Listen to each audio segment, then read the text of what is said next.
Hi, everyone. Welcome back for part two of tonight's performance series. For anyone joining me, I'm Joe Staub, still trying to pull off my Vest Varan impression. Like always, if you have any questions, please send them in at any time.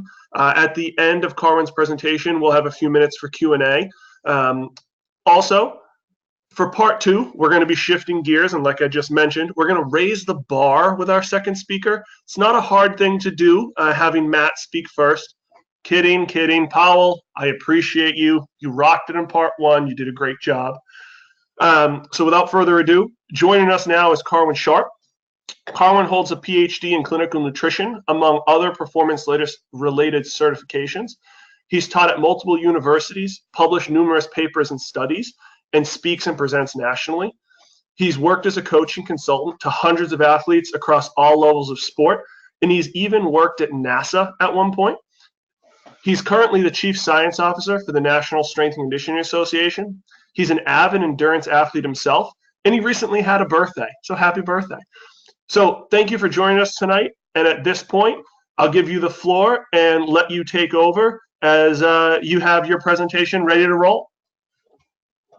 Great, thanks very much, Joe. And thank you everybody else for being here. I realize everyone's time is valuable, and I appreciate your interest in this topic. Hopefully you learned something new, and I'm looking forward to the questions at the end to get some feedback and also to hear what it is that you're interested in. It takes a village, and honestly, when we get everybody together, coaches, athletes, of all levels, we can all learn something. So thank you all very much. I'm looking forward to it. So let's get going.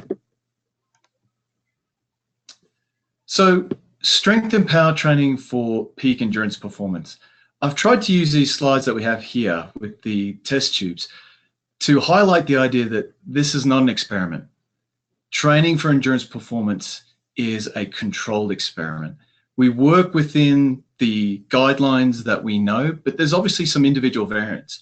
So we have to work out, how does your body respond to each of these variables? And so when we talk about strength and power training, as we go through this presentation, please think about these are general guidelines. You may be at one end of the spectrum or the other, and you may respond somewhere in the middle. So again, if you have specific questions at the end about what you should do based upon your situation, please feel free to ask. So if we talk about what we're doing in the context of all these other things, we should be aware that there are legal ramifications. So I've grabbed a bunch of images and graphics from the internet. So if you see any of those and go, hey, that's mine, please let me know. We're not using these for sale. We're not making any money out of these. And so I'm happy to take them down because they are only for education purposes. That doesn't mean that I'm not going to be happy to remove that or give you credit for it. So if you see yourself on one of these slides, please let me know and we'll give you a shout out. So first of all, the question obviously is, does strength training improve endurance performance? And over the last more than 20 years of research and coaching and athlete performance, the answer is yes, it does. Even though it may not be something that is widely utilized in some populations of the endurance world, if you talk to the elite athletes and coaches, they are using it in one form or another.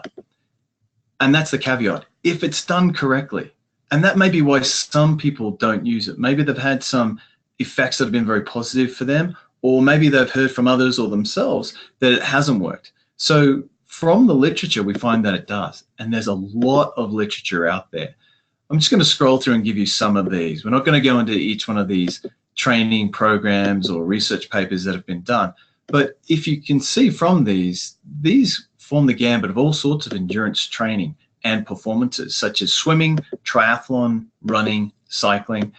But as you can see, they show consistently, and if you look at the dates, you'll see consistently over the last 20 plus years, endurance athletes, competitive, recreational, they have all shown benefits to greater or lesser degrees.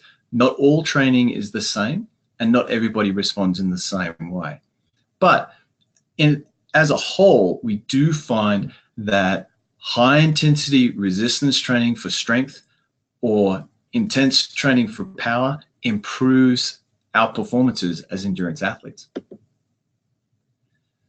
So the question then is, how does that work? If we look at the factors that determine successful endurance performance, regardless of the sport, be it triathlon, distance or middle distance running, swimming, cycling, they all have commonalities because they are all endurance sports. How much they impact the performance in those sports depends obviously on distance, the athlete's genetics, and so on. Number one, VO2 max. As an endurance athlete, you do want to have a high VO2 max. It doesn't preclude you from good or successful endurance performance if you have a moderate VO2 max, but obviously you're going to be at a lower point than those people who have a very high VO2 max. So we'll explore that a little bit. Your lactate or anaerobic threshold. Again, if you have a low VO2 max, or not a low, but if you have a moderate VO2 max, not as high as the other athletes in your age group or performance level. If you have a high lactate or anaerobic threshold, then you can do very, very well, even though your VO2 max may not be that high. So a high lactate or anaerobic threshold is really important. And something that's also important to know here is that your VO2 max is largely genetically determined. There's not going to be much wiggle room in order to improve your VO2 max. When we look at VO2 max in absolute numbers, that is. If we look at it relative to your body weight, then yes, we can. We can lose fat mass. We can change how our body composition is at any given time. Again, to varying degrees, you can only get so lean. And also, if you're under, say 10 or 12% for females, or under about 6 or 8% as males, you do have to be aware of the health risks of having too little body fat. So VO2 max largely genetically determined, but our lactate or anaerobic threshold is highly training variable. You can influence your lactate threshold to a great degree based on your training. So that may be one way in which resistance or strength training can work. Economy of movement. How efficient are you with the energy that you have? Particularly as distance athletes, the amount of energy you have is finite. We can only take on board a certain amount of fuel based on our GI system, the ability to digest and also to absorb those macronutrients, particularly carbohydrates, from the small intestine, and then use that by our muscles. So economy of movement is absolutely critical. Another one is our speed at lactate threshold. How fast are you moving at your lactate threshold? The reason for that is that if you go higher than your lactate threshold, then fatigue is imminent, and as to is the end of your performance at that speed. So if you were able to raise your lactate threshold and raise or increase the speed that you can sustain at or just below your lactate threshold, then your performance will improve. And lastly, for this slide, there are other variables, but we're just going to stick with these ones here. Your speed endurance. How long can you hold that given speed? That's really, really important. So we're going to look at these factors from a number of different perspectives and look at the science and say, based upon those studies that have shown resistance training to improve endurance performance, which one of these, or which ones, plural, of these have been affected by resistance training? So if you look at the bottom of your screen here, this was a research study that was done and conducted in 1999. So just want to show you this roughly 20 years ago, what we've seen over time. Have things changed in terms of the research and what we know about how resistance training, or in this case, explosive strength training, how does that affect endurance performance? So in this particular study, they used explosive strength training. So they were moving very quickly, lighter loads, moving very fast. They used a combination of resistance training or strength training and plyometrics in this particular training program. And what they did is they mapped out, don't worry, there won't be a quiz. What they did is they mapped out what are the ways in which endurance training, as you can see on the left, how does that affect our endurance performance? And then they also looked at and measured variables of resistance training factors such as anaerobic power capacity, neuromuscular capacity. How is resistance training impacting our endurance exercise performance? Because at the end of the day, if resistance training or any training improves one of these variables, but it doesn't result in an improvement in performance, do we really care? From an athletic and coaching perspective, maybe not as much. From a science perspective, yes, we do care, because it may give us an indication of what's going on, and that may again then in turn lead to an understanding of what that training is doing to allow us to change training and then ultimately improve performance. So, but at the end of the day, we want to know, is this going to improve my endurance performance? So with resistance training, what they found, if you look at these bold lines, those are the ones that had a large effect. When people did resistance training, it had a large effect on the neuromuscular capacity. And that is muscle strength, motor control, muscle elasticity, and the rate of force development.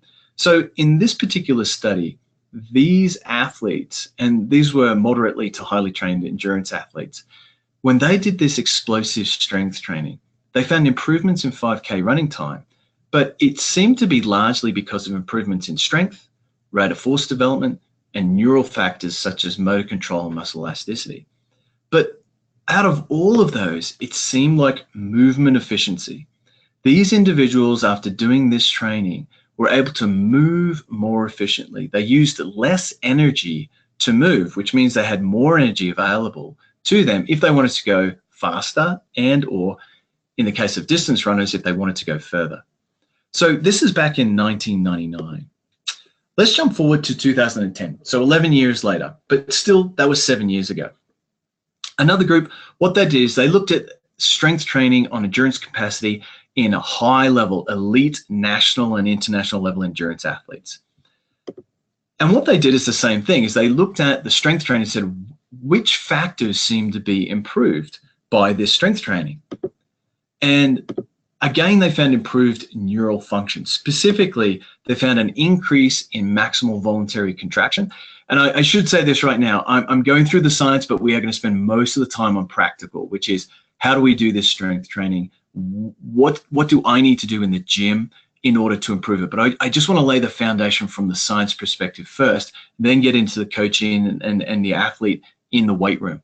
So please bear with me, not a ton of science here, but I am a scientist, so I need to do this for me, but hopefully for you as well, so you understand there's a rationale to it. It's scientifically based. So the strength training, they found they looked at these individuals and they found again an improvement in neural function, specifically an increase in maximal voluntary contraction, which was what their maximum force generating capacity. They were able to generate more force, obviously, particularly in their legs. They also found that the rate of force development went up significantly, and that is power. It's another way of saying power. Both of those things led to an increase in performance. They tested them in a number of different ways, and they found that it increased their short-term endurance, which they were defining as 0 to 15 minutes. Obviously, you do 0, that's very, very short term, but in exercise less than 15 minutes.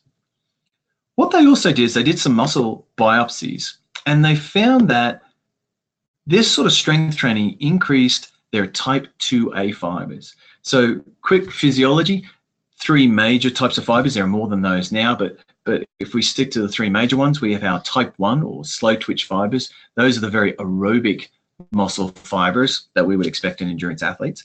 Then at the other end of the spectrum, we have our type 2X fibers, which are our power athletes. These are our sprinters, shot put, discus, those types of individuals have a high percentage of type 2X or power fibers. And in the middle, we have these hybrids, our type 2A fibers. And our type 2A fibers are the ones that are more endurance-like than our type 2X fibers, but they also have some of the physiological characteristics and force-generating characteristics of our type 2X fibers.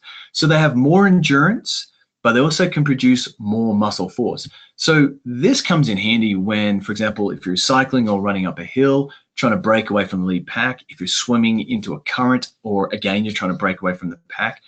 These are the hybrid fibers that have good but not excellent endurance and good but not excellent force generating capacity. So strength training allowed for an increase in these type 2A fibers, and that increased the rate of force production or rate of force development, leading to an improvement in short-term endurance performance. And it did that in a number of ways, not just through rate of force development, as you can see from the arrow there, but they also found that it aided in long-term endurance performance. And without going into the physiology of it, again, if we have our type 2X fibers, which are largely power-driven or high force-generating capacity, and they become more endurance-like, or the physiology of them, they have more mitochondria and so forth, if they become more like endurance type 1 fibers, then that's obviously going to improve our endurance performance. So this is great. They also showed that it increased the economy of movement. So strength training, they found in this study, to add on from that 1999 paper, that it didn't just improve the neural function, but also changed the fiber characteristics within the muscle itself, leading to this increase in the economy of movement, rate of force development, and increase in the force generating capacity, ultimately leading to improvements in short-term and long-term endurance performance. So our middle and long distance athletes. The last one that they looked at here, which is creating a lot more airplay these days, is an increase in tendon stiffness. Some colleagues I have at the USOC are really interested in this. How is this affecting, or how can we improve this factor within our triathletes and distance runners at the international and national caliber level? So there is some evidence to that. Again, there's not a solid line. You see the dashed line, how that can affect the rate of force development. And we're getting more and more research showing that strength training can improve this, and that may lead to an increase in force development, and then that in turn leads to an improvement in particularly short-term, but also long-term endurance capacity.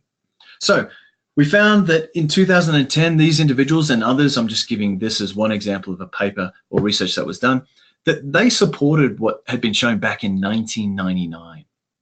So they're adding to what we know, but it's still confirming that strength training improves endurance performance in a number of different ways. So if you can see at the bottom here, this is a paper actually published just in the last few weeks. This is a paper I just read where they did strength training for middle and long distance athletes in running, cycling, cross-country skiing, and swimming. And they did what's called a meta-analysis. They looked at all the research that's been done in this area, pooled it all together to find, if we don't just look at a single study, what's the weight of the evidence, all the research evidence as a whole? Because obviously one research study could be biased for whatever reason. They may find that in those individuals it works, but another study finds that if we look at, for example, athletes who are elite or recreational, maybe it doesn't work in them. So this group, just in the last couple of weeks, published this to analyze the weight of all the evidence that we have right now in the literature. And not surprisingly, they found that strength training was associated with an improvement in studies that looked at running, cycling, cross-country skiing, swimming, middle and long distance performance. So they found what these other researchers have found as well. So in the past 20 years, been really consistent over what researchers found to work. And they also found that these improvements were because of improvements in movement economy, maximal force production, and maximal power. So within all of this research in the last 20 years, well, the degree to which we see these improvements from strength training may vary between populations and abilities, say recreational to elite. There is some consistency in the research in the last 20 years as to how this strength training is helping endurance performance. So this is good news. Strength training does seem to work for athletes of all abilities in multiple endurance sports, from middle and to all the way to long distance in these ways. There's a lot of consistency. So we can be pretty confident that this is what is going on. But when we consider strength training for yourself or for your athletes, there are some other things that we should factor in. We should consider these things. One of those is what I think of as the biggest myth around strength training and endurance athletes. And this is, in my mind, what I hear the most. When I'm asked, hey, you say we should do this, but I'm concerned about this. This is the single biggest one. And you've probably got this in your mind as well. Maybe it's a question you have, or maybe it's something you've heard yourself. Will I get bigger? If we look at this particular study, and I'm using this because the last two authors there, Jan Hoff and Jan Helgerud, they have both done an incredible amount of research in this area. And this was a study from 2010, but they found this over and over and over again. They found maximal strength training. So these athletes were lifting very, very heavy weights. This was not a circuit program. This was very, very heavy weight training. And they found that it improved running economy, time to exhaustion, but they did not find improvement in VO2 max, or maximal oxygen uptake, cadence, or body weight. These athletes did not get bulky. They got stronger, significantly stronger. Their performance improved significantly, and these are competitive cyclists. So for competitive cyclists to improve, they're already at the top end of their genetic capacity. So for them to improve, this was really significant for these athletes because they don't have a lot of wiggle room to improve. But part of this was they got stronger, they did not get any heavier. They didn't put on significant muscle mass. This kind of training, maximal strength training or very intense, high intensity strength training, combined with the endurance training that athletes are doing, does not increase body weight. And there are many, many, many research papers that show that. So again, as part of what we know around strength training for endurance athletes over the last 20 years, one of the things that's been consistently shown is you do not put on a significant amount of muscle mass. So please take that away as a consideration for why you should do it. And if others are saying, no, I don't think I want to do it because I don't want to get bulky, that hasn't been shown in the research. It's not something that we see. The other thing is to consider concurrent strength and power training. So doing heavy weight training, but also this explosive type of strength training. And this is the paper I was showing you just a couple of slides ago from looking at how the explosive strength training. So they did heavy weight training, and when they finished their heavy weight training, they went out onto the field or within the gym and did plyometrics like box jumps, skips, bounds, those types of plyometrics. And the combination of the two significantly improved 5-kilometer running time.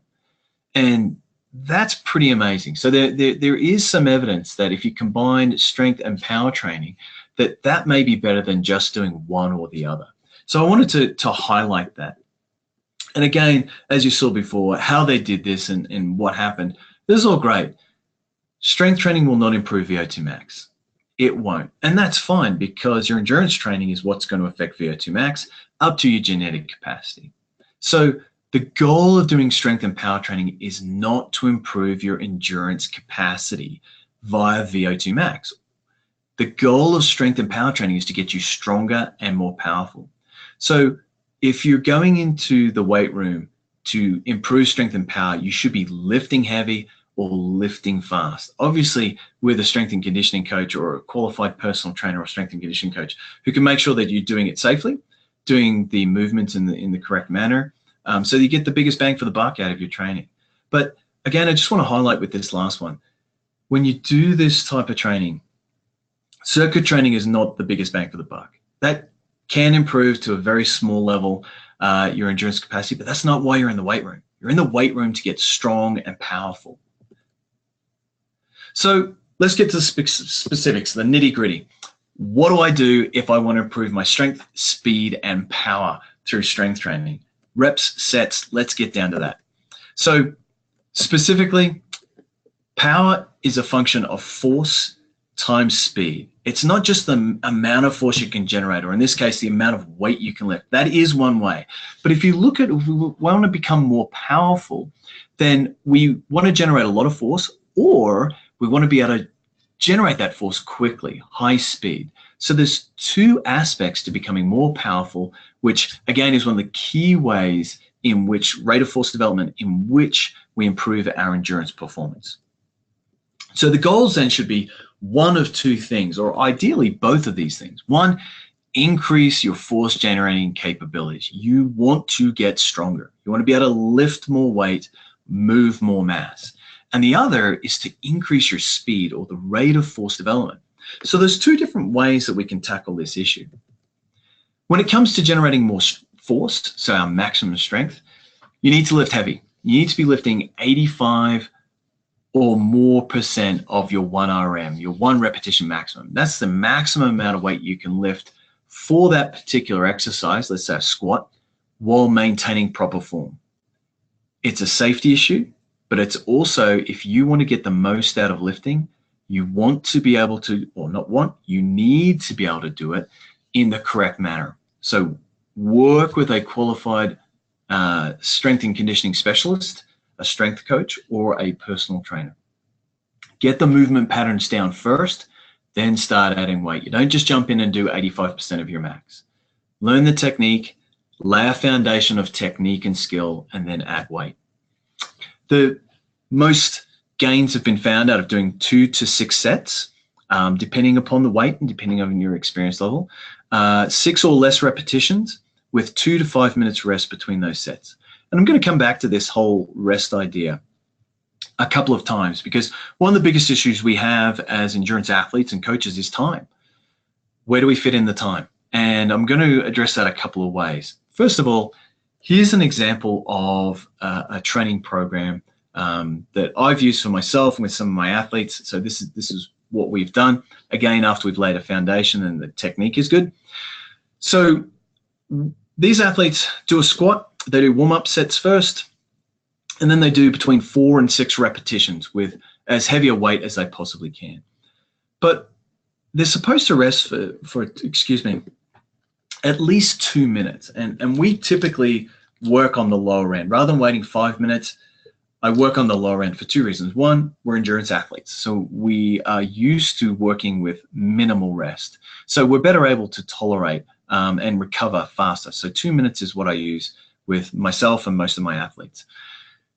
And then the other one is in that 2 to 5 minutes, I do a seated row or I do another exercise so this is called supersetting. So I combine, I alternate between a squat and a seated row or some other row or back exercise. I find seated rows to be good for not just distance runners, because we want to keep our elbows in. So that's a good cue for when you're doing the seated row, keep your elbows in, but also when we're swimming. So for triathlon, you want to keep that elbow nice and tight, have that elbow come out as you move through your swim stroke. So we'll do squat, move over to a seated row, do a seated row, move back to the squat, change the weight if we need to, because we've got 2 minutes, and then set ourselves up, get focused, get under the bar, and off you go. So set your phone. I typically set my phone. I have my athletes use their phone for 2 minutes. Complete those typically 2 to 6 sets. I tend to work between 2 and 4 sets for my athletes just based on time. And then we move to the next 2 exercises, the deadlift and dumbbell press in this particular case. So hopefully what you can see here is we use squats, which are glute and quad dominant, and then move to deadlift, again, another multi-joint exercise, which is going to be hamstring dominant, obviously, and obviously some gluteals as well. And we're moving from a seated press, which is posterior, so our back, to dumbbell press. It should be a dumbbell chest press. I just ran out of space here. So we're alternating between our muscle groups, work one and then the other. Ideally, you would have your athletes do 2 exercises for each muscle group. So here you'll see only 1. We just don't have time. My athletes, we don't have time. What the research shows is that the most important thing, and I think if you ask coaches as well, strength coaches, the key from the research is intensity. Keep the intensity high. If you can't get the volume high or the frequency high, intensity is king or queen. You have to have high intensity. That's what you're trying to work towards. You lay the foundation, get the intensity high through a progression. And that's really it. So we just don't have time. This particular workout here is about 40 to 45 minutes, maybe a little bit less if you're moving efficiently between exercises and you don't have to wait for other people between machines or benches or squat racks and so forth.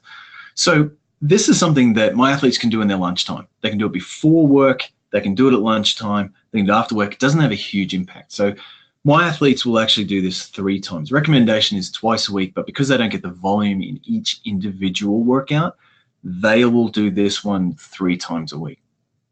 And I think the rest are quite self-explanatory, except for the last one, planks with movement. Planks can be a great exercise, but you want to have some instability there. So I typically have them, if they have posterior chain difficulties, I'll have them moving their legs so that they're actually on both arms, one leg, and the other leg is moving up and down and laterally. So fore and aft and laterally to engage the glutes, but also to add a bit of a challenge to that if they're able to. If your athlete's a beginner or if you're a beginner, then just straight planks is fine and just work on that progression later on. So this is maximum strength. Remember, power is a function of strength and speed. So the second aspect is this explosive type of strength training. And here you're going to be using your body weight, which would be 0%, to 40% of your 1RM. And the reason it's 0% is if you do a body weight squat with no bar, no dumbbells, no barbells, then that's considered 0, because when we add and we try to find your 1RM, we only count what's on the bar or using the dumbbells, whichever that is. So we don't actually use your body weight and add that into the mass that you're moving most of the time. So we consider your body weight to be 0%. And you'll see here, so 40% is the highest you'll use if you're doing these power or explosive activities. You can do more, but for endurance athletes, this is a great way. And also the research and the recommendations are typically 40% or less. So obviously you're going to be moving this weight pretty darn quickly.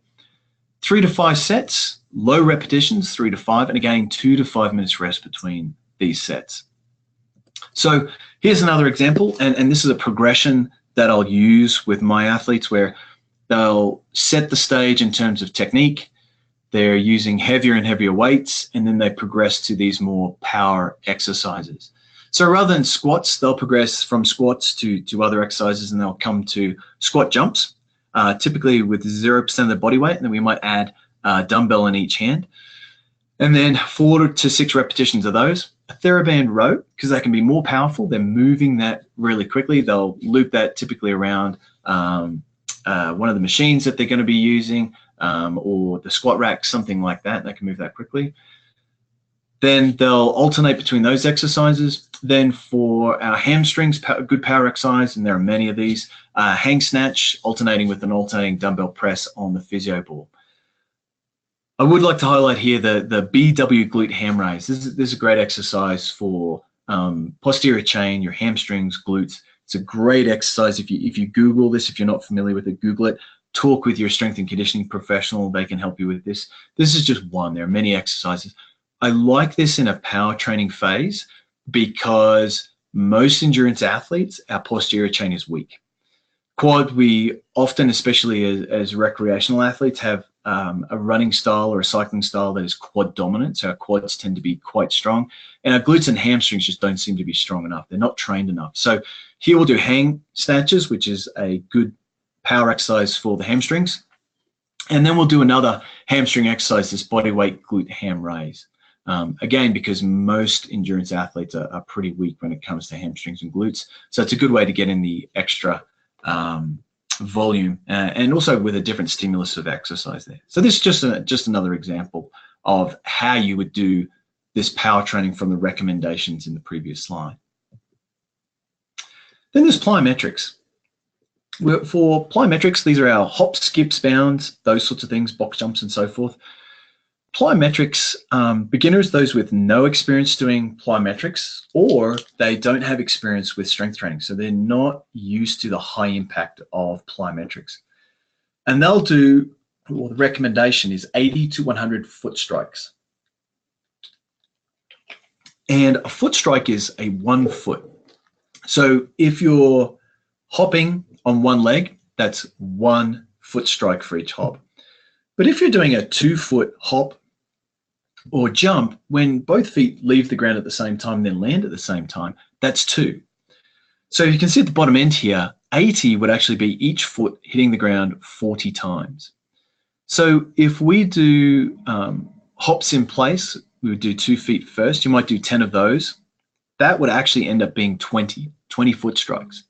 So then if we do skips and bounds, you can see that you're going to get to 80 really quickly. And so intentionally the volume is low.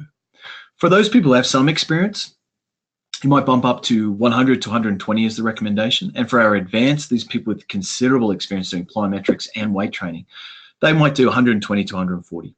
And the work rest ratio here is, so if you do 10 bounds in a row, that might take you 4 or 5 seconds. So you're working for, say, 5 seconds. You would then rest for somewhere between 25 and 50 seconds. So if you're doing hops, skips, or bounds, those sorts of plyometrics, you do that in one direction, just slowly walk back to the start. And you'll find in most cases that you'll be back to the start and you'll have had a work rest ratio of about 1 to 5 or 1 to 10. So again, 1 to 5, if you work for 5 seconds, you would multiply that by 5, giving you a rest of 25 seconds.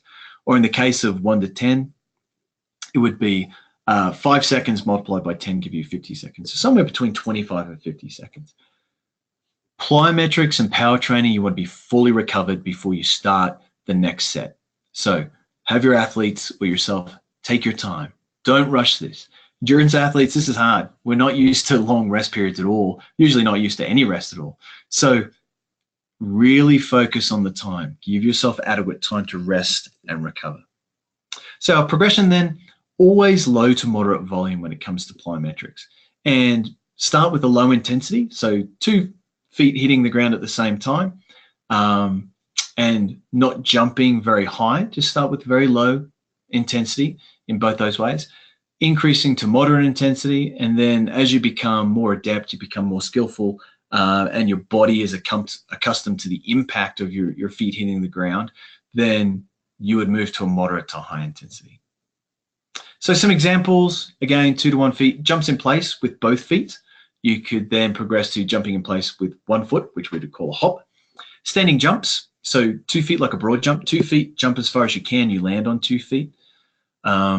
Multiple hops and jumps, so skips and bounds, those sorts of things. And then box drills, you can jump over boxes, you can jump on top of the box, you can jump down from the box. Again, start with low intensity, the box should be low to the ground, just a few inches, and then increase the height of the box. I will say that for endurance athletes, if you're a runner or a cyclist, you're moving forward, right? You're not trying to get a lot of vertical or vertical oscillation. You're not trying to do that. If you're a runner or a triathlete, your goal actually is to have very little vertical displacement and move more horizontally with each step that you have. So try to minimize. With my athletes, we don't actually do any vertical work. All of these are staying low to the ground and trying to push yourself forward. So really explosive pushing yourself forward, not jumping up. So when we do box drills, it's typically low boxes trying to jump far. Or if we're on the top of a box, we're dropping and then running as fast as we can. So as endurance athletes, we typically have our endurance dialed in for our endurance. But if we're taking on strength training, I want to just quickly cover what should we be doing? Should we be doing anything extra in terms of our nutrition? And typically the answer is no. You may time your nutrient intake differently, and you may need a higher intake of protein. If you're adding the strength training on top of the other training, endurance training you're doing, then that's an increase in volume and intensity. So yes, you'll need more calories to support that. But if you're replacing some of your resistance training, your aerobic or endurance training with this strength training. So let's say you do 10 endurance training sessions in a week and you replace 3 of those, then your total volume is actually going to be lower. And so you actually may not have to increase your intake of calories. So the goals for nutrition when you add strength training in is 1, fuel. You want to fuel and also hydrate yourself for these training sessions. Like any training session that you have, you want high quality. As endurance athletes, we will have training sessions that we purposely go into them with low or lower glycogen levels than normal, because we know that that's going to assist us in adapting and increasing our glycogen stores in the long run. But for strength training, particularly, it's high intensity, it's high weight. We want high quality, high intensity strength training sessions. So make sure you're well fueled and well hydrated. I'll give some specifics of what that can look like in a moment. Post-exercise, we want to use our nutrients to maximize our adaptations from the strength training we've done and to enhance recovery. Typically, we want to recover as quickly as possible because we may have another training session just a few hours away. So what else should we think about? Before we give some specifics, and again, as I said at the very start, these are going to be the recommendations based upon the average and general population, general athletic populations. So you need to think about, where am I in my training cycle? If I'm in the off season, then the carbohydrate intake may be lower because I'm trying to manage my body composition. If I'm in a high volume phase, then obviously I may want to add more carbohydrates and protein to support that. As we move into our competition phase, we may be decreasing our strength training and focusing even more on our endurance and peaking. So we may want to decrease our nutrient intake there as well. So where you're doing this strength training in your training cycle is important to understand. What are your body composition goals? I've said this a number of times. So typically, if body composition is something you're focused on in terms of decreasing fat mass, we typically want to increase our protein intake. And if we increase our protein intake, but we want to keep our calories the same, or we want to decrease our total caloric intake, we need to decrease carbohydrates and fat within the requirements of what we have and our goals. So work with a qualified nutritionist or dietitian if these are things that are part of your goals. The other one is, if you've been talking with a nutritionist or dietitian, they've given you your macronutrient goals, which are reflective of your body composition goals and the training cycle you're in, then work with the strength training that you're doing. They should be aware that you're doing strength training. And so then timing of nutrient intake becomes even more important. And the last one is, when's your next training session? When was your last training session? So if you've had 8 or 12 or 24 hours from your last training session to your strength training session, you've likely had multiple meals in there. And so you may not need to have a snack or ingest any more carbohydrates or protein before this particular workout, because you're already well fueled, you're well hydrated, you had a snack not too long ago. So again, take all of those into account before you look at these recommendations. So, but the general recommendations you can see from the bottom here, this is from the International Society of Sports Nutrition. This is their position stand on nutrient timing, which was just released a couple of months ago. So this is the latest and greatest from this organization. Pre-exercise, taking into account those individual variances that we talked about, or factors that need to be taken into account. In general, prior to exercise, make sure you're well fueled and well hydrated. Again, this is going to be a high-intensity resistance training program that you're going to do. So approximately 30 to 60 grams of carbohydrates, depending upon what you've consumed so far that day, your body mass, how long the resistance training session is going to be, and also consume some electrolytes with that. Now, you can take in protein at this time if you wish. It can benefit you in a number of ways. I'll talk briefly about that in a moment, but I'm just going to focus on the carbohydrates and electrolytes here. The benefits to taking in protein before is the research has shown it can enhance repair from that resistance training, and it can enhance the adaptations because you're getting those amino acids from the protein earlier in the repair process. If your workout is an hour long, then you've had those amino acids in your gastrointestinal system, in your bloodstream, and being taken to the muscles in that 1 hour, as opposed to those people taking their protein immediately post-exercise. But there are pros and cons. If you don't tolerate it well, if you've got a sensitive stomach, maybe you just take it afterwards. Or if it's particularly high intensity or high impact, you're going to be doing a lot of plyometrics, then again, you may not want to take that in beforehand and just focus on hydrating your electrolytes and carbohydrates. During exercise, it usually depends upon how long your workout is going to be. Are you going to sweat a great deal? Are you going to use a lot of carbohydrates because it's high intensity and long duration? Typically, if it's under 60 minutes, just like our endurance exercise, you typically don't need anything during that time. But if it is going to be longer, you may want to ingest carbohydrates, or if you're feeling particularly lethargic, you may want to take in carbohydrates during that. Or if within a few hours after this strength training session, you're going to be doing another training session, then you may want to take in carbohydrates during the workout so that you decrease the amount of glycogen, so you ameliorate or attenuate the glycogen depletion you're going to get during this resistance training. So you have more glycogen for the next training session in a couple of hours. Again, you can take in protein with the carbohydrates during this time, and it has been shown to decrease glycogen depletion, reduce the amount of muscle damage, and also increase the chronic adaptations you get from this. But these are all calories. So work with your dietitian or your nutritionist to say, is this something that I can work in? Is this something that I should be doing based upon all those factors we talked about before? So what about after exercise? After exercise is the time immediately when you finish resistance training to 2 hours post-exercise. You want to get in these nutrients as soon as possible once you finish. I typically have my athletes take in as soon as they finish. So they finish, they start consuming their nutrients in a liquid form as much as possible because it can be absorbed better, or largely they just seem to tolerate liquids better than solids. Take in their protein, taking the carbohydrates, some electrolytes if needed, while they're stretching. So they're drinking their carbohydrates, or you can use whole foods, that's not a problem at all, milk or other whole foods. but they're having that while they're stretching.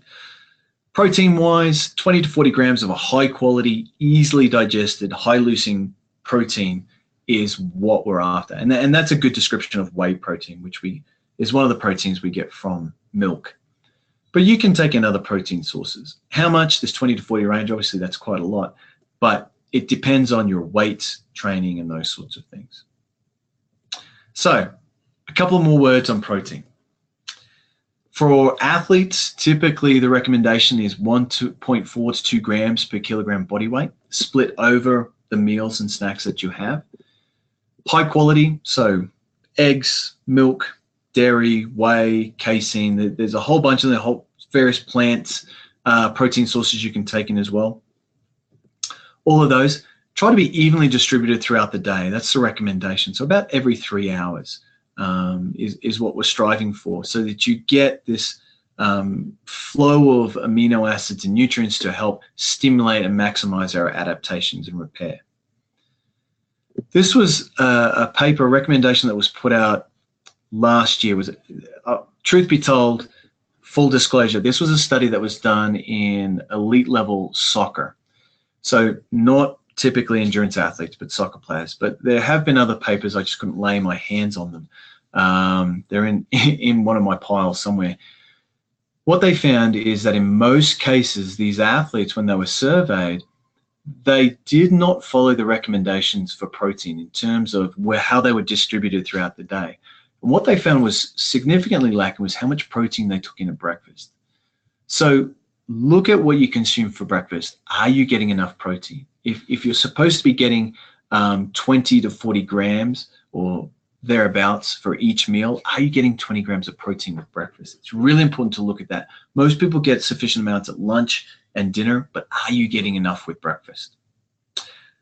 Last couple of slides, final considerations. One, replace your endurance training with strength training. Avoid adding it on top. It places an added stress. And this is one study. There's been multiple studies that have done this.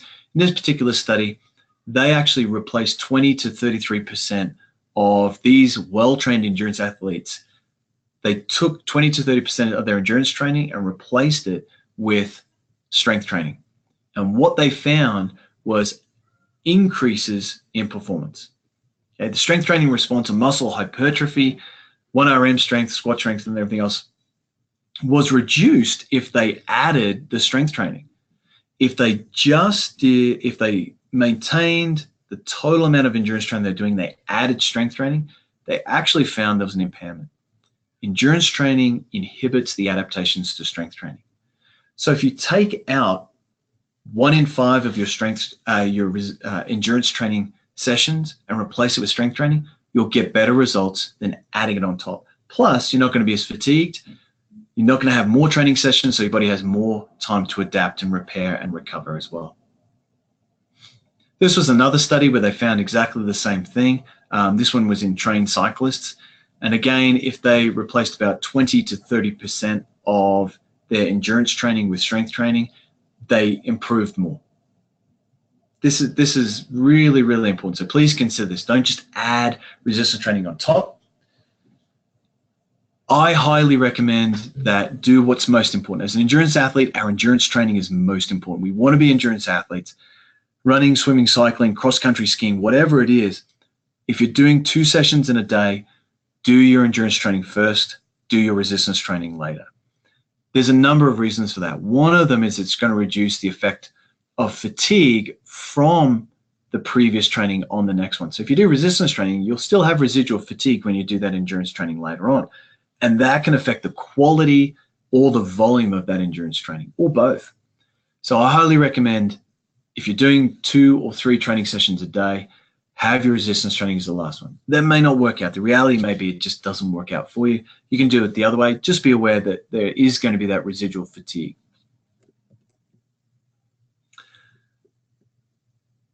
Also think about progressing to complex training. Again, work with a skilled and trained and credentialed strength and conditioning professional with this. This is where we do heavy resistance training with explosive resistance training. So for example, doing heavy squats and then doing bodyweight squat jumps. So you, rather than alternating, say, between squats and seated rows, you do heavy squats and then get out from under the bar, wait a couple of minutes, and then do squat jumps. That seems to be more effective than just doing heavy squats by itself and doing the power training later on, alternating in this way called complex training. Don't want to go into more detail. Talk with your strength and conditioning professional about it. It is an advanced technique, but it does seem to produce better gains than doing them separately. Training status matters. Whether you're recreational and you're in one of the spa triathlons, as you can see some of my athletes here on the left, little mimosa after the race, or on the right-hand side, you can see here one of my athletes in the center. This is from the World Championships for Triathlon a couple of years ago. So regardless of where you are, strength training can work, but it will change how the type of strength training you could do and how it's going to affect you. The gains may be smaller or larger based upon your training status. So with that, I'd like to say thank you very much to UCAN and to Joe in particular for inviting me to speak, to all my athletes for the support that they give me, to my family, to be able to do these sorts of speaking engagements, but also to be able to do the coaching. And I'd also like to thank all the athletes for the input they give me. They make me a better coach, which is why I enjoy the opportunity to speak and have people give questions. Before I turn it back over to Joe and answer some questions, this is my email address. If we don't get to your question today or you'd like to follow up, if you need anything, happy to help. This is my email address here. Just fire it off to me and I'll do what I can to help you. I enjoy the interactions. So again, Joe, thank you, and UCAN, thank you very much. Awesome, Carwyn. Thank you very much. That was awesome. So one, if you wouldn't mind throwing your video back on, and we'll get to some of the questions. We got a couple hanging around in here. I got a couple for you. There we go. So, hey, and if anyone else in the audience has some questions, now's the time to ask. And obviously, like you just said, you can send them to him later on.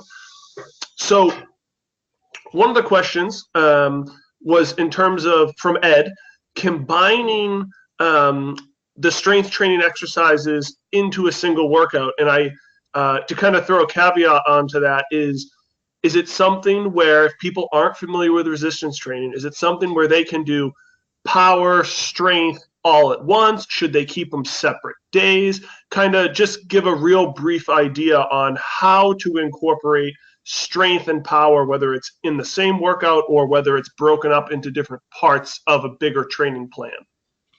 Sure, you can do it in different ways, again, depending upon what your training cycle is and your level or training status. How much strength training have you done before? The optimal gains seem to be when you combine them together into this complex training. So doing the strength training and the explosive or power type training in the same session. But work with a strength training professional as to how you would actually program those together. Because you can do it two ways. One, you can do your heavy weight training in the first half of the training session, then head outside and do your plyometrics. You could do it the other way, and that's often the recommendation. Do your plyometrics first, then do your heavy weight training in the second half of that one training session. Or complex training, where you do a heavy weight training, like a squat, and then alternate that with a plyometric exercise, like hops, bounds, skips, those sorts of things. And that would be our complex training. The other point I'll mention there as well is if you're doing 2 sessions a day, let's say you're going to do your resistance training on a day, you've already done your endurance training. Ideally, my recommendation, and other coaches have this as well, the science seems to be lagging here, but my recommendation is do that on your speed days. When you go to the track or you're on your bike and you're doing speed, you're in the pool, you're doing speed, that's high intensity. You're going to be recruiting those type 2X and type 2A fibers a lot. So go to the weight room and do the same, because that higher volume is going to help stimulate, if you do it twice in the one day, it's going to help stimulate those 2X fibers to becoming more like 2A fibers. And that's where we see a big gain for endurance performance, when these 2X fibers become more like that. And we see that if you do a higher volume. So not just within a session, but within a day, my personal recommendation is do them both. Obviously, you may have some fatigue from the earlier speed session that you did. Just be aware of that. Do a good warm-up. Make sure you're well hydrated and well fueled before you start. So Ed, hopefully that helps. No, and I agree. Obviously, I spent a lot of time in the track and field world, and worked with some pretty good athletes in that setting. And that was kind of how we approached it as well. Again, little caveats. Are you doing it within the same couple hour window, or are you doing that speed related work, say, in the morning and then going 4 or 5 hours before you hit the resistance training? That changes things as well. So, it's not just kind of what you do, but how you do it in the bigger context of what's the time between, all the things you talked about. So for everyone out there who's, from amateur to trying to be, more serious about their training and their competition, context really matters. I think we both agree if there was one master plan that just made everyone better, neither one of us would have jobs because that plan were already, everyone would just follow that plan. Exactly. And a quick plug there, get a coach. Even if you just get a coach on the front end to help get you situated, they will help you navigate how is your body responding to these training modalities, not just strength training, but your endurance training as well. Yeah, and to further that, don't be afraid to have multiple coaches or to leave a coach. One of the toughest things I see is people go to a coach because they're either trendy or, in a lot of the world we live in now, people follow the online coaching and they're not really getting good advice. They're getting kind of canned answers to things. So try something. Don't be afraid to try something. And if it isn't giving you what you want, don't be afraid to explore other options.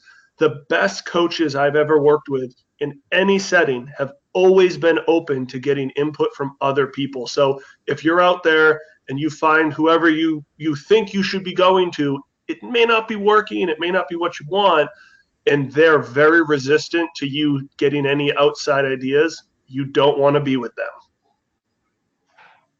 Yeah, absolutely. I'm definitely that way, and I think most coaches are. Coaches that are working online, there are some excellent online coaches as well, and they'll be upfront about that and say the cheaper program is because it's generic. If you want something more individualized, that's going to require more of my time. They're good communicators. They're very upfront about it. Seek those people out, and there are some very good coaches out there. Cool. So kind of going in line with that, a personal question in terms of plyometrics, what type, and you kind of mentioned briefly, but maybe get a little more specific, what type of plyometric exercises or maybe a basic progression have you done with endurance athletes? And do you include any lateral or rotational plyometrics in the plyometric, scheme you have set up? Yeah, absolutely. To answer the second half of that, I definitely do lateral. Typically for endurance athletes, we're very linear. I've done some trail running. I've worked with some trail running athletes. They tend to be more lateral as you're moving over holes, sand, roots, rocks, hopefully not falling as much as I do or getting lost as much as I do, particularly at night. But yeah, definitely include that, because what we're trying to do with training outside of our endurance specific training is we're trying to overcome our deficiencies. We're trying to overcome our weaknesses. So yes, definitely do lateral. So as an example of a progression, if this is an absolute beginner, and they may be not necessarily be a beginner endurance athlete, but if they've not done plyometrics before, I'll have them to start with jumping in place. So 2 feet, just going vertical, going lateral. So 2 feet left, 2 feet right. So you start on 2 feet, you land on 2 feet. Going forward, you can do a clock where you're working agility-wise. You're actually not going very far. You don't need a lot of space to do this as well. Remember, you're not trying to go high. You're starting with a low intensity and low volume. So 2 feet going forwards, walk back, 2 feet going forwards. You might start with 3, 4, or 5 hops on 2 feet, then walk back to the start, wait a few seconds, do it again. Be very aware of triple extension when you're doing all of these. It's not something you do lackadaisic or lazily. It's with purpose to get the biggest generation of power and the power transfer to, say, running or cycling. You need to push through your hips, your knees, your ankles. So 2 feet in place, and then a clock, then going forwards, and that's it. You do 10 of each one of those, and you're at around about 80 foot contacts. Then I've progressed them to perhaps after a few weeks, different exercises again using 2 feet, doing alternating 1 foot. So bounds, where you start on 2 feet, but you bound to your left foot, then your right foot, then your left foot, then your right foot. So bounding like that. Then I'll progress to hops. So you start on your left foot, land on your left foot. It's higher intensity than bounding, which was higher intensity than starting on 2 feet and landing on 2 feet. Again, moving laterally rather than just going straight. If you veer off in each direction by about 30 degrees, so if I can get my hand in this way, so veer off this way, not going straight this way. So veering about 30 degrees this way, when you land, then veer 30 degrees that way, and so on. So you're getting some lateral. You can also obviously stay in one place, go laterally to your left, laterally to your right, or as it is in my case, my left, my right. And so the progression, hopefully you can see there is, I'm not using any equipment at all. We may do this after a track workout or after weight training, so we may not have access to a lot of equipment. But yeah, the 2 feet, then moving to bounding, then moving to hopping. Another good one actually with bounding is skips. So you have A skips, you have power skips, you're going for distance, trying to go as far as possible. Again, keeping good form. Focus on your arms, really driving through your arms, much like you see sprinters do. And then, yeah, moving to hops. And again, start with hops, hopping in place. Don't try and go for distance, hop in place. If you can land and control yourself, which a lot of people can't, hop up and just land. Good. Then hop up and land again. Then from that progression with hops, try and hop up and land with the idea of jumping up again as quickly as possible. Have as little contact time as possible. If you can do that and maintain control, then start moving horizontally, moving forwards, moving left and right, and then switch legs and moving from there. So hopefully that's a decent enough progression. No, that's great. And I think that's a great beginner progression. One of the things you've mentioned a few times, I'm going to mention it again. I've spent a lot of time with athletes working on plyometrics. That was the most intensive coaching I had done, is plyometric coaching, because it is so intense. And if you don't do it right, you risk hurting yourself badly. So just a caveat for anyone out there who's never done it and is thinking of, while Carwyn mentioned a pretty easy progression that I think is a great starting point, when we both said it, get a coach, get someone who knows how to help you, get someone who can modulate and program a very solid progression for you. The last thing you want to do is hurt yourself trying to do something you see on YouTube or you're trying to do to keep up with your favorite runner or competitor in whatever sport they are. Don't hurt yourself with plyos. It's very, very easy to do it if you don't know what you're doing. Switching gears on you real quick. 2 questions. It's kind of a 2-parter, both from Jeremy and Shane. I'm going to kind of put your thing together here. So how do you get triathletes to buy into strength training? And then in the strength training, whether it's for triathletes or not, do you recommend lifting to failure? I'll answer the second one first. I do not recommend lifting to failure. The research we've seen in the last few years shows that the gains that you get by not lifting to failure are as good or very, very close to those people who do go to failure. When it comes to hypertrophy, there may be some additional gains, but in general, the benefits of going to failure are quite small. But obviously, your risk could be higher based upon your technique and so on. So yeah, you don't need to go to full volitional fatigue. With that said, safety, if you're doing squats or anything like that, make sure you have a spotter and make sure you're within a squat rack. So if something does happen, you have all those safety mechanisms in place. Always, always, always. Never lift by yourself. Always have someone to help you. Yep. Number one priority. That's the first thing I taught athletes wasn't how to lift. It was how to miss a lift and how to be safe. Literally day one in the weight room with every college athlete I worked with was how to miss and get out. So that way, if it ever happened, you could train another day. That's something critical that I think people overlook.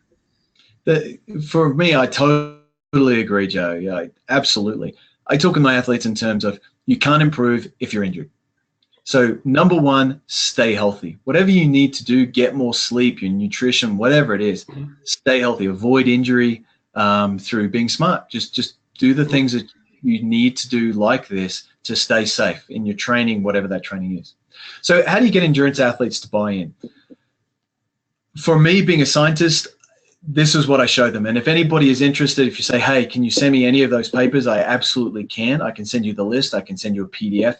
Show them and say, this is a paper from someone just like you. They studied 12, 14, 20, 30, 40, 50 athletes who are male or female. They're in your age group and they improved. Their 5K time improved, their cross-country time improved, if you're a skier, their swim time improved. Show them the research to say people just like you or very similar to you improved their endurance performance if they did this. That to me is the key. Talk with them about why don't you want to do strength training? Is it you're concerned about injury? Is it that you're concerned about gaining muscle mass and that might actually slow you down? Is it that you're concerned that you don't know how to do the exercises? Find out why. That's the starting point. Find out why. Arm yourself with the information as their coach, and then seek out answers to that. If you don't have it, seek people out. Joe, you said it before. Most coaches are very open to athletes and other coaches coming to them and saying, hey, can you give me help? I'm happy to help. If there's any information here that you want, I'm happy to pass that on to you. I have a Dropbox that literally has thousands and thousands of research articles. I'm happy to help out and give that information. The other one is you can typically find elite athletes or somebody that they aspire to be like. It could be somebody locally, may not be an elite athlete, maybe somebody locally that they want to aspire to be like. Go and ask that person and say, or look on their blog or whatever and find out, do they lift? Because that may help them. But again, number one is just find out why do they not want to, and then you can typically find an answer for that by asking other people or doing some research online to address their concerns and show this may not be a legitimate concern because the research has shown that there's very little injury risk. Again, if it's the exercises are done correctly, good progression, get the technique down before you add weight.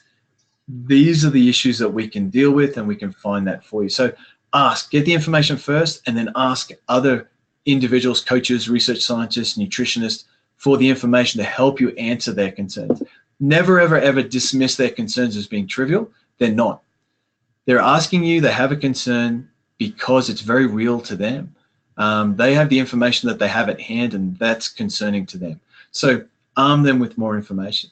The other thing is, I don't push athletes into doing it. I typically say, this is important to me as a coach. It's part of my coaching philosophy. So my athletes, this is what I encourage them to do. If it's not something that you're interested in doing, I'm not the right coach for you.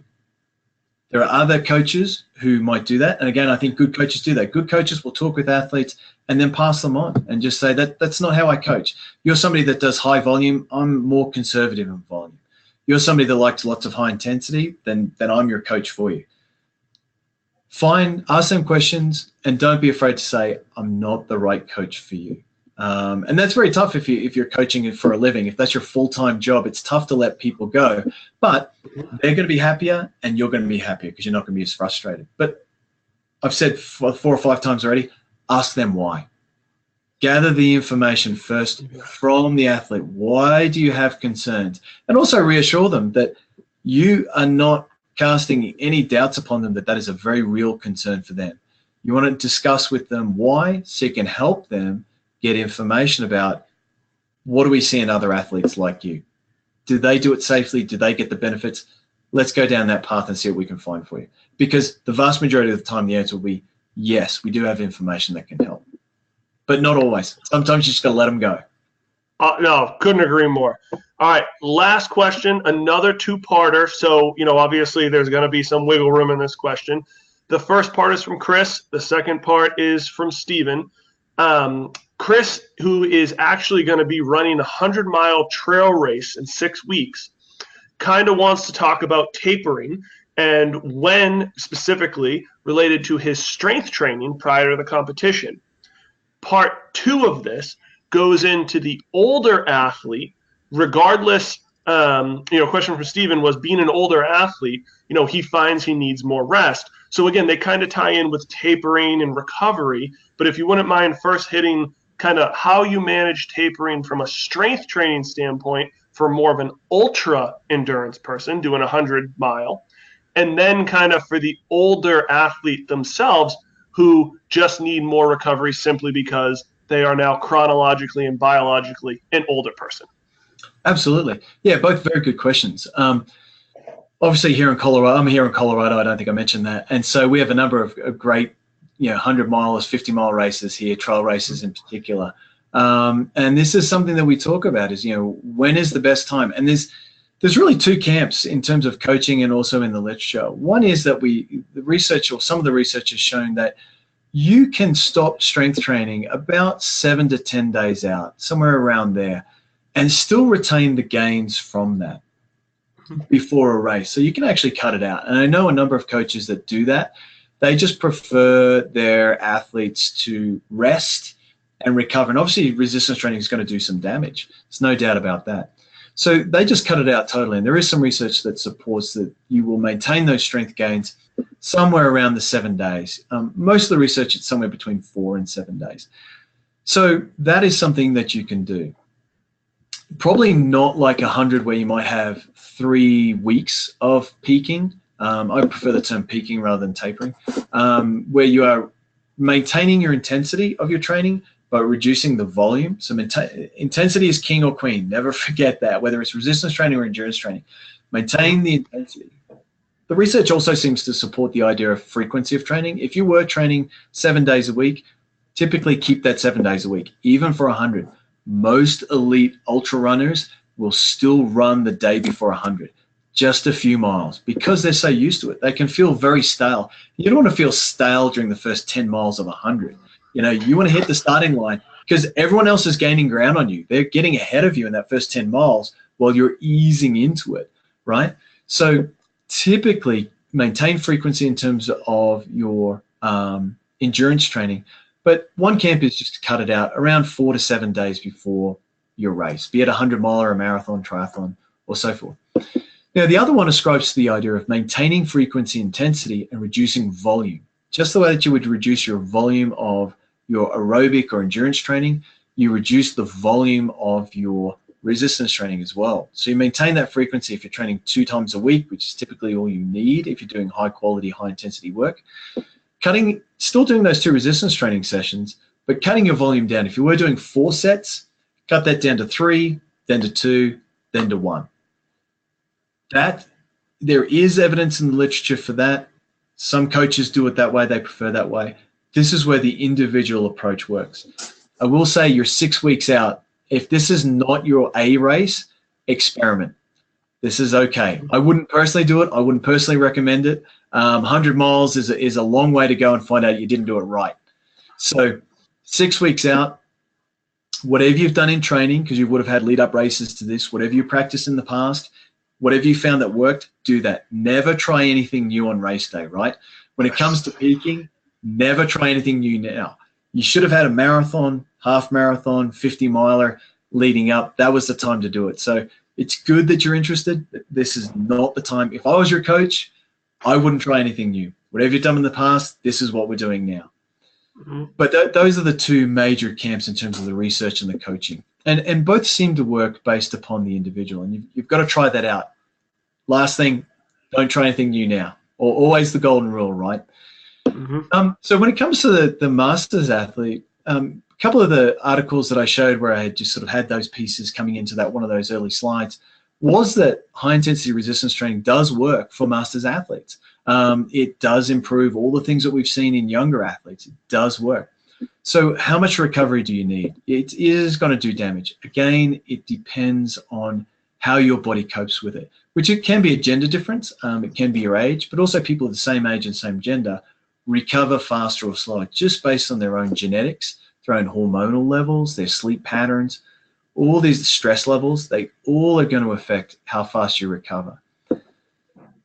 Typically what I'll do is work with them where actually I'll lower or maintain. If I'm going to start doing resistance training, if an athlete comes to me, regardless of their age, and we're going to start doing some resistance training that they haven't done before, I'll maintain or decrease their endurance training and replace that with strength training. And typically we'll do resistance training. Let's say they're training 4 or 5 days a week, let's say 5 days a week. We'll take out 2 of the aerobic training sessions, typically a lower endurance day, not a speed day. and we'll replace those with the resistance training. So we've actually taken out 2 aerobic days and put in 2 resistance training days. I'll typically do an aerobic day, then do a resistance training day, and then have a full day recovery. See how you feel. Again, we're easing into it, not doing really high intensity, 90% of your max. We're not doing that because you've just started.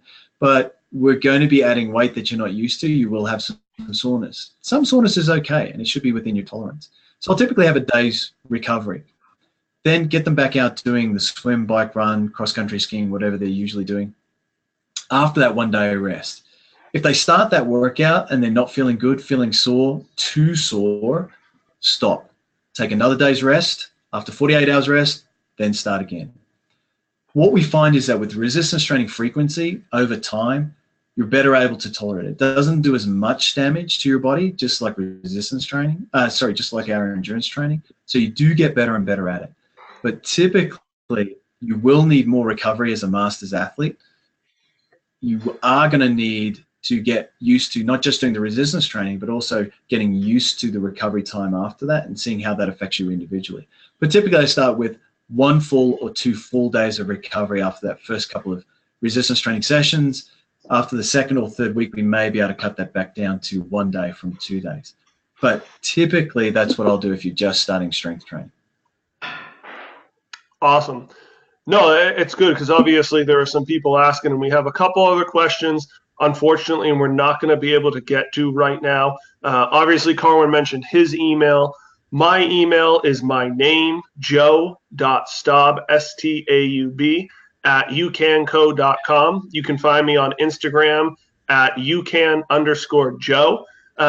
So if you have any questions for me from a strength training standpoint, or Carwyn from anything he talked about, or anything you just want to run by us in general, like we said, we're both here to help.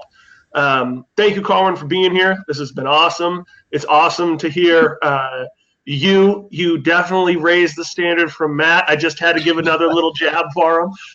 Matt, if you're listening, love you, buddy. Any last closing comments or thoughts? Ball's in your court. Thank you very much. Yeah, last thing I'll say is, please, I give my email out because I'm very happy for people to contact me. Don't feel like you're being a nag. Don't feel like you shouldn't do it. I have it there for a reason. Please do. I love interacting with people. I love hearing their thoughts. If I don't have the information, if I don't have the answer, I'll try and find it for you. I really enjoy what I do and genuinely want to help if I can. And if I can't, I'll try and find people who can give you the answer. So please, last thing is, thank you. Thank you for being here. Thank you for joining this. It really is a village. Our collective wisdom is going to help us all as coaches and athletes improve and improve the profession. So thank you for giving of your time and for being here. And I hope to hear from everybody soon. Not all tonight, though. Awesome. Yeah, we had about 600 signups for the video. Never mind all the people who see it in the emails or on YouTube. So everybody, happy holidays, happy New Year. Be safe if you're traveling.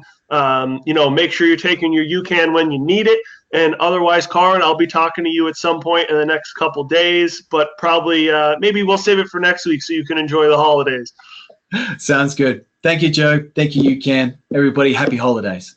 Happy holidays. Part number 2 of the performance series tonight. Done. Catch you later, everybody.